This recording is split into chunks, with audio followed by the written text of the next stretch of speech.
हम डॉल से क्यों डरते हैं?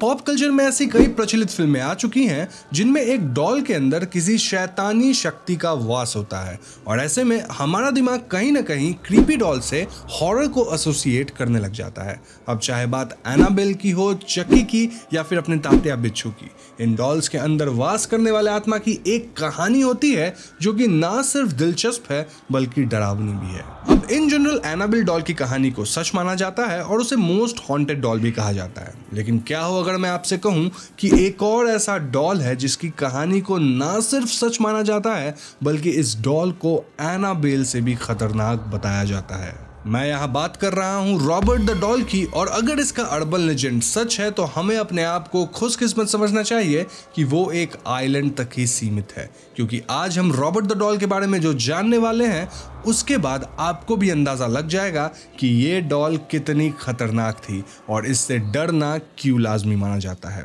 ऑफ कोर्स अगर रियल है तो।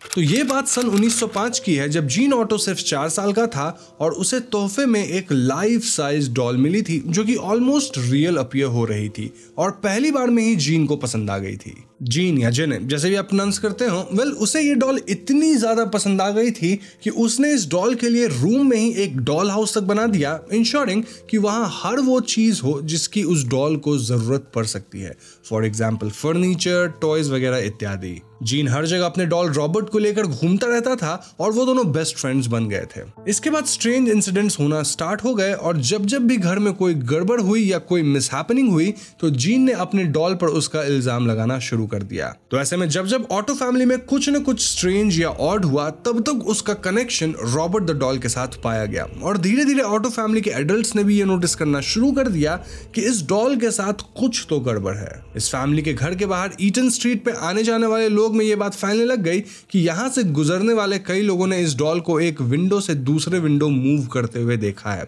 एंड टू द सरप्राइज घर के अंदर के लोगों ने भी ये चीजें एक्सपीरियंस करना स्टार्ट कर दी थी। वही क्लासिक ट्रेट कि डॉल कई बार घर के अंदर एक जगह से दूसरी जगह अपनी पोजीशन चेंज करने लगता था और उसके फेशियल एक्सप्रेशंस भी कई बार ऐसे चेंज हो जाते थे एज इफ वो घर के लोगों के बीच चल रही बात को सुन रहा हो। खैर टाइम बीता और जीन की शादी उसकी लव इंटरेस्ट एन से हो गई एंड गेस व्हाट, जीन ने अभी तक भी रॉबर्ट द डॉल को अपने पास ही रखा हुआ था डिस्पाइट द फैक्ट कि एनी को ये डॉल बिल्कुल भी पसंद नहीं थी। एन के कई बार मना करने पर जीन ने डिसाइड किया कि वो इस डॉल को घर के ऊपर के पेंटिंग रूम में शिफ्ट कर देगा ताकि एन को इससे कोई प्रॉब्लम ना हो। इसके कुछ समय बाद एन ने जीन को कुछ ऐसी बातें बताई जो कि जीन अपने बचपन से अच्छी तरह लिंक कर पा रहा था। एन ने यहाँ जीन को बताया कि उसने कई बार पेंटिंग रूम से रॉबर्ट की गिगलिंग साउंड्स को सुनी है। जी हाँ, एनी को पेंटिंग रूम से रॉबर्ट के हंसने की आवाज आती थी और इतना ही नहीं, कई बार एनी को ऐसा ही फील होता था as if Robert painting room में वॉक कर रहा हो, यानी चल रहा हो। अब ये बातें वॉक तक ही सीमित नहीं थी, इनफैक्ट पेंटिंग रूम से अलग अलग तरह की आवाजें आती थी, जैसे भाग दौड़ की आवाज, कुछ गिरने की आवाज इत्यादि।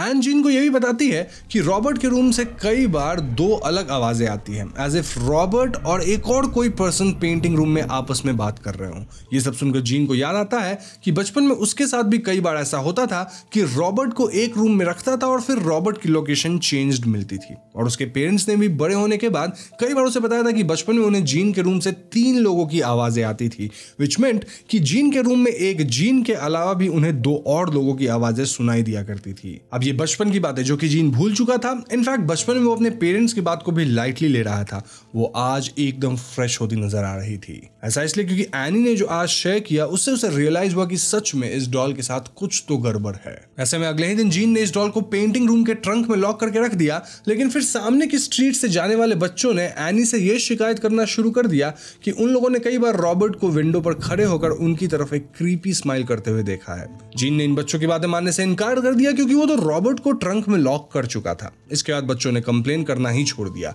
और फिर जीन के घर के आसपास कभी कोई बच्चा खेलने नहीं आया। अब कहानी 2 साल आगे बढ़ जाती है जहां हमें पता चलता है कि ईयर 1974 में जीन की मौत हो गई, जिसके बाद एनी ने ऑटो मैनसन को मिटल र्यूटर नाम के पर्सन को बेच दिया। और इसी के साथ रॉबर्ट द डॉल से ऑटो फैमिली का पीछा छूट गया, क्योंकि उस घर के साथ साथ पेंटिंग रूम के ट्रंक में रखा रॉबर्ट द डॉल भी रुइटर फैमिली के पास चला गया। अब इस परिवार ने भी इवेंचुअली रॉबर्ट द डॉल को खोज लिया और इसके बाद उसने भी इस डॉल को अपने साथ रखा एंड आगे चलकर रुइटर की बेटी को रियलाइज होना स्टार्ट हो गया कि ये डॉल कर्स्ड है और उसने अपने फादर मिस्टर रुइटर को कई बार इसके बारे में वार्न भी किया, लेकिन रुइटर ने भी इस डॉल को अपने पास लगभग 20 साल तक रखा, जिसके बाद इस डॉल को ईयर 1994 में ईस्ट मार्टेलो म्यूजियम को डोनेट कर दिया गया। म्यूजियम लाने के बाद इस डॉल को संभालने का काम कन्वर्टिटो नाम के केयरटेकर को दे दिया गया। अब म्यूजियम लाने के बाद रॉबर्ट के पास्ट के बारे में खोजबीन शुरू हो गई और उसके पास्ट से रिलेटेड कुछ इंपॉर्टेंट इंफॉर्मेशन सामने निकल कर आई।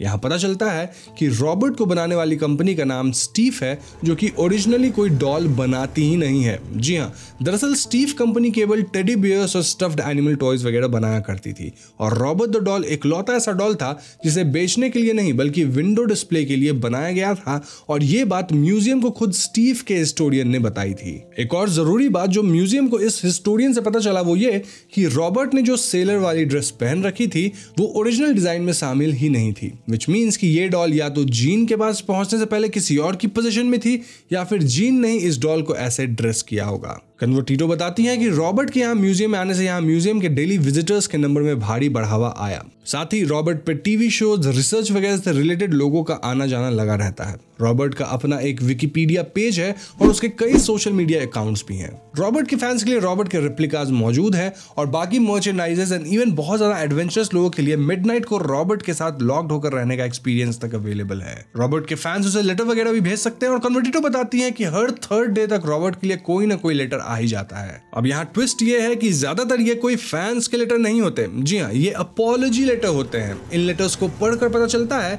कि ये उन लोगों के लेटर्स हैं जो कि यहाँ म्यूजियम विजिट किए थे और उन लोगों ने किसी न किसी वे में रॉबर्ट को हार्म करने का ट्राई किया था, लेकिन म्यूजियम से वापस जाने के बाद इन लोगों के साथ बुरे एक्सपीरियंसेस होना स्टार्ट हो गए। जैसे किसी पर्सन को नाइटमेयर्स आने लग गए थे, तो वहीं किसी बच्चे को रातों की नींद आना बंद हो गई थी, किसी इंसान की मैरिड लाइफ एकदम से खराब होना स्टार्ट हो गई थी, वहीं किसी ने फ्रैक्चर और अदर सीरियस इश्यूज यानी कि हेल्थ इश्यूज फेस किया था और इसीलिए उन्होंने रॉबर्ट को लेटर लिखकर उससे माफी मांगने का डिसाइड किया। ये अपॉलॉजीज लेटर के फॉर्म में इसलिए आ रहे थे क्योंकि वो लोग रॉबर्ट से इतना डर गए थे कि अब वो उसे देख भी नहीं सकते थे। इन्हीं लेटर्स में कई लेटर्स ऐसे भी थे जहां कुछ लोग अपने एनिमीज वगैरह का नाम लिख देते थे और रॉबर्ट से उन लोगों को कर्स करने की डिमांड करते हैं। कुछ समय बाद रॉबर्ट के फैंस के बीच ये बात फैल गई कि Robert has a sweet teeth, which means कि रॉबर्ट को कैंडी वगैरह चाहने पर रॉबर्ट आपकी हेल्प कर देता है। बस फिर क्या था, रॉबर्ट के लिए भर भर के पेपरमिंट्स और अदर टाइप्स के कैंडीज आने लग गई। कई लोग तो पैसे एंड इवन जॉइंट्स वगैरह भी भेजने लगे। कन्वर्टिटो का काम रॉबर्ट के लॉकर की मेंटेनिंग एंड मंथली चेक करने का है। अब ये मंथली चेक क्या होता है? वेल, जैसे कि वेदर का रॉबर्ट पे क्या असर पड़ा है, क्योंकि आफ्टर ऑल रॉबर्ट के अंदर भूसा भरा गया है जो कि ह्यूमिडिटी से खराब हो सकता है। इसके साथ साथ कन्वर्टिटो ही वो पर्सन है जो रॉबर्ट के सोशल मीडिया अकाउंट्स को संभालती है और रॉबर्ट के लेटर्स का रिप्लाई भेजती है। कन्वर्टिटो कहती है कि उन्होंने आज तक रॉबर्ट के म्यूजियम में होने से किसी भी तरह की कोई स्ट्रेंज एक्सपीरियंस या इविल वाइब को एक्सपीरियंस नहीं किया है। उल्टा म्यूजियम को रॉबर्ट के यहाँ आने से फायदा ही हुआ है और कन्वर्टिटो को अपनी जॉब बहुत पसंद है। जी हाँ, जो जॉब है रॉबर्ट का ख्याल रखना और उसके लेटर्स वगैरह लिखना या फिर उसके सोशल मीडिया को हैंडल करना। अब यहाँ मैं आप लोगों को जापानीज रोबोटिसिस्ट मशीरो मोरी की एक आर्टिकल के बारे में बताता हूँ जो कि 1970 में पब्लिश हुआ था। मोरी ने इस आर्टिकल में एक फेनोमेनन का जिक्र किया था विच इज टर्म बुकिमी नो तानी जेंसो, मीनिंग वैली ऑफ इलनेस। इस आर्टिकल में यह मेंशन किया गया था कि जब भी human life like statue, toys या डॉल्स वगैरह देखते हैं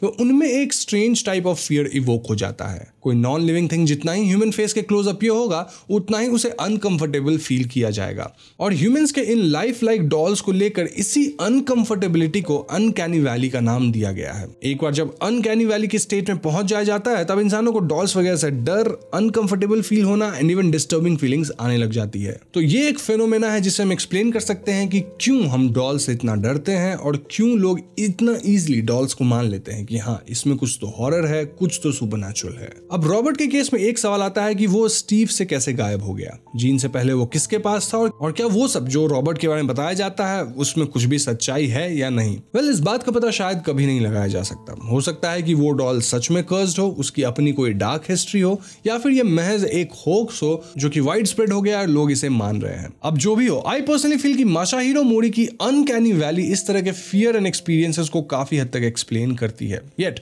जीन के रूम से 3 लोगों की आवाज आना रॉबर्ट के फुटस्टेप्स वगैरह, इन सब को एक्सप्लेन कर पाना मुश्किल सा लगता है। मैं पर्सनली मानता हूं कि ये सब सिर्फ दिमाग का खेल है और एक्चुअल में सच नहीं है। पर हाँ, आपकी सोच मेरे से अलग हो सकती है, इसलिए कमेंट सेक्शन खुला है, आप वहां जाइए, अपनी थियरी मुझे वहां बताइए। अब इस पॉइंट मुझे पूरी उम्मीद है कि आपको ये वीडियो पसंद आई होगी। अगर वीडियो पसंद आई है तो इसे लाइक और शेयर करना मत भूलिएगा, और अगर आप इस चैनल पे नए हैं तो चैनल को सब्सक्राइब करके बेल आइकॉन को जरूर दबा दीजिएगा, क्योंकि हम अपने चैनल पे ऐसे इंटरेस्टिंग वीडियोस लाते रहते हैं। पीस।